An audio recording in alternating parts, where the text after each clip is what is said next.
If you're somebody who genuinely believes that your dream is going to come true and you've held on to that faith and that vision for years and years, and maybe there's times when it kind of materializes and it happens, but it never really hits that finish line or you never really get that big break, then you kind of burn out or you stall out and then you get lazy and then, you pick yourself back up over time and start getting the momentum moving again.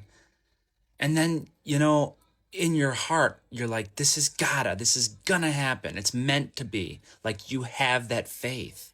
But at the same time, you're like, it's been years. Like, when is something going to change? Well, here's the thing. If that's you and you know in your heart this vision, this goal is meant for you, then it is.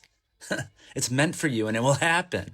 But the one thing to start investigating and becoming more aware of is like, what are the conscious thoughts that are going on that are influencing the subconscious mind, which is running the show of our life, right? That keeps that dream off into a distant future because without even realizing it, there can be these very subtle or nuanced thoughts of like, let's say your dream is you want to be a movie star. And you know what? In your heart, you're like, I'm meant to be a famous actor, making incredible movies that impact people's lives with my art. And you just know in your heart, now you know it, but there's also probably a party that's like, yeah, but probably not this week. There's this part of you that's like, I know I'm going to be a movie star, but it's like, yeah, but probably not this month. It's like off in the distant future, right? And it's kind of remains off in that distant future. It's good to investigate these thoughts or like to just become mindful of them and just then soothe them and reframe them and say, you know what? I'm open to it being sooner than later. I'm open to the idea of opportunities beginning to open up like quickly. And not that you insist on that. You don't need that, but you just remind yourself, hey, people have life-changing experiences happen all the time for them. Some people just wake up one day with a great idea for a business that they want to build or a product they want to create or whatever, and they just move on it and their life changes so quickly. Another thing that I've noticed that happens, I've noticed that with myself as well over the years, is like sometimes you'll be like your energy is rising, your heart is opening, all these opportunities are starting to click. And then you get that one big opportunity where you're like, oh my gosh, this is it. It's like it's about to really happen, whatever this thing is. And then it kind of falls flat.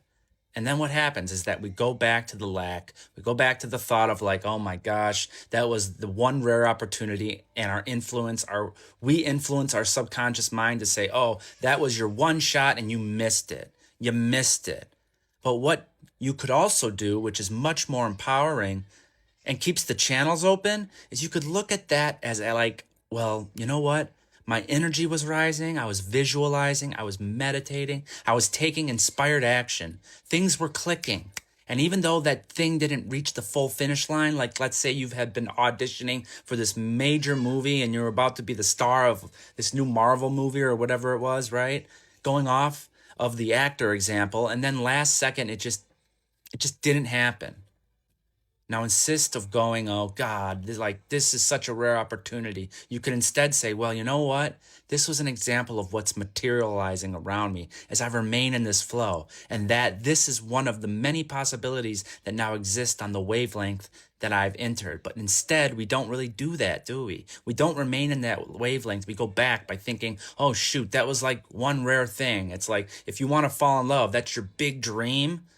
You're looking for that perfect boyfriend or girlfriend, and you're taking the inspired action, and you got your vision of the person, and you're becoming the best version of yourself. And then you start attracting certain people into your life, and you're like, oh, I like this person. I'm like, oh, but they're not the one. They're not the one. And then you find this person and you're like, this is the one. Like, you don't kind of like the audition thing. You get all freaked out about it. It's like you put too much importance on it. And so I don't know, date this person for a couple months and you're like, oh my God, and then it doesn't really work out. It just stops. Now, in that moment, you can go, what are the chances that I'd ever feel a connection like that? That's so rare. That one just slipped through my fingers, or you could do what I was saying before, where it's like, well, no, my energy is opening up and rising. And that was one example of the types of experiences that exist within this energetic realm. and I can just remain in the flow and chill out, then that would just be one of the many experiences that are showing themselves to me as I keep this channel open, you know? If you're somebody who genuinely believes that your dream is going to be true and you've held on to that faith, stick it to it. Stick to it. Follow me for more motivational speeches. I know you guys can do it.